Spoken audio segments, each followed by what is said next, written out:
Ya, selamat pagi anak-anak ibu semuanya.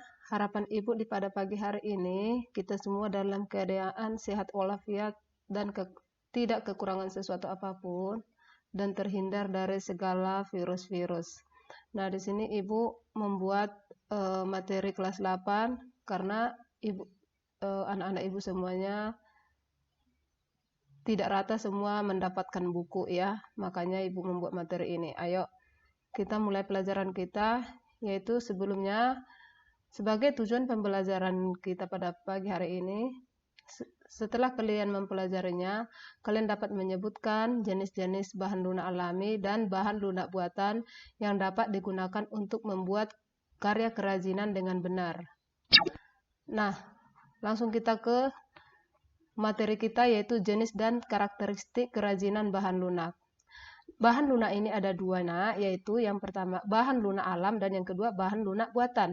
Nah, bahan lunak alam ini adalah tentunya berasal dari alam ya. Ya, untuk karya kerajinan yang diperoleh dari alam sekitar dan cara pengolahannya pun masih alami. Nah, di sini ada beberapa contoh gambarnya. Nah, perhatikan ada tanah liat, getah nyatu, bubur tisu, dan floor clay. Nah, selanjutnya bahan lunak buatan. Bahan lunak buatan ini adalah sudah bercampur dengan zat kimia sehingga menjadi lunak, lembut, empuk, dan mudah dibentuk. Nah, di sini ada beberapa gambarnya ya, perhatikan. Yaitu ada polimer clay, plastisin, fiberglass, lilin, parafin, gips, dan sabun. Nah, bisa kamu perhatikan. Terus yang bisa kita buat jadi karya kerajinan kita nantinya. Nah, yang selanjutnya ciri-ciri bahan lunak alam. Bahan lunak alam ini yang pertama tadi ada tanah liat. Tanah liat, ibu rasa semua anak-anak ibu kenal dengan tanah liat ya, yang warnanya pada umumnya coklat, ada coklat muda, tua, keabu-abuan, keputihan. Nah, tanah liat ini dilakukan dengan cara pembakaran. Nah, yang kedua adalah kulit. Kulit ini berasal dari kulit hewan yang sudah termasak sehingga mudah dibentuk.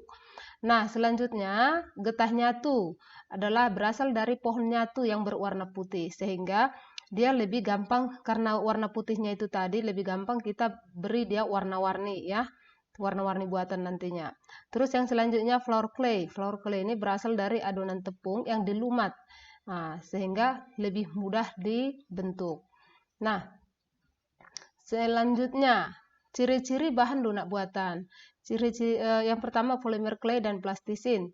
Mereka ini memiliki ciri-ciri yang sama, cuman hanya membedakan pada polimer clay tidak mengandung minyak, sedangkan plastisin mengandung minyak. Nah, pada saat pengeringan polimer clay dapat mengeras, sedangkan plastisin tetap seperti semula. Nah, dia elastis ya. Terus yang selanjutnya fiberglass. Fiberglass ini memiliki struktur cair dan jika mengering akan mengeras. Nah, itulah ciri-cirinya. Jadi fiberglass ini dilakukan dengan cara dicetak atau dicor. Terus selanjutnya lilin dan parafin. Lilin ini wujudnya padat, namun jika dipanaskan akan mencair. Nah, lilin dan parafin ini pengolahannya dengan cara cetak atau dicor. Terus selanjutnya gips. Gips ini dia bentuknya bubuk ya, dicampur dengan air menjadi adonan yang kental. Nah, selanjutnya sabun. Sabun ini berwujud padat sehingga dapat langsung diukir saat padat, dapat diparut atau dihaluskan dan dibentuk seperti floor clay tadi. Nah, selanjutnya proses produksi kerajinan bahan lunak.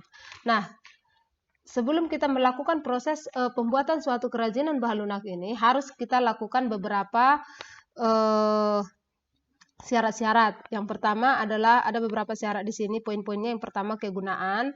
Nah, kegunaan artinya di sini harus mengutamakan nilai praktisnya. Kita harus mengutamakan nilai praktisnya, yaitu dapat digunakan sesuai dengan fungsi dan kebutuhannya. Misalnya mangkuk untuk wadah sayur. Nah, harus kita sesuaikan dengan kegunaan dari suatu kerajinan yang kita buat tadi. Nah, selanjutnya kenyamanan. Yang kedua kenyamanan harus menyenangkan dan memberi kenyamanan bagi pemakainya. Nah, kita harus beri kenyamanan kepada si pemakai. Misalnya cangkir kita desain harus ada pegangannya, maka si pemakai pun nyaman ya memakainya. Terus yang ketiga adalah keluasan. Keluasan ini harus memiliki keserasian antara bentuk dan wujud benda dengan nilai gunanya. Nah, contohnya sepatu. Sepatu harus sesuai dengan anatomi dan ukuran kaki. Nah, harus kita sesuaikan. Nah, yang selanjutnya adalah keamanan. Keamanannya tidak boleh membahayakan pemakainya. Contoh, piring dari serat kelapa harus mempertimbangkan komposisi zat pewarna yang dipakai. Jadi tidak membahayakan jika digunakan sebagai wadah makanan. Nah, itu pun harus kita perhatikan keamanannya ya, Nak. Terus selanjutnya keindahan. Ini yang lebih penting lagi. Keindahannya, benda yang indah mempunyai daya tarik lebih dibanding dengan benda yang biasa-biasa saja.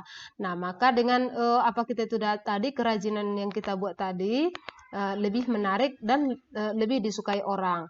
Nah, keindahan sebuah benda dapat dilihat dari beberapa hal, misalnya dari bentuknya, hiasannya, ornamennya, dan bahan bakunya apa. Nah, itulah beberapa syarat yang harus kita perhatikan pada saat sebelum kita membuat suatu kerajinan bahan lunak. Nah, selanjutnya kerajinan bahan lunak alam. Nah, yang pertama adalah kerajinan keramik. Ini kerajinan keramik ini terbuat dari tanah liat ya. Kalau tanah liat itu ada beberapa macam bisa kita buat suatu kerajinan. Misalnya di sini ada vas bunga ya, vas bunga, ada teko, misalnya bikin teko atau sama cangkir gelas ya, terbuat dari tanah liat, bisa kita desain dengan bagus. Terus ada lagi bentuk-bentuk binatang, misalnya apa namanya nih, bebek.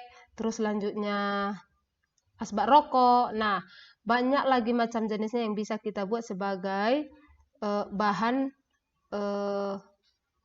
kerajinan kita. Oke.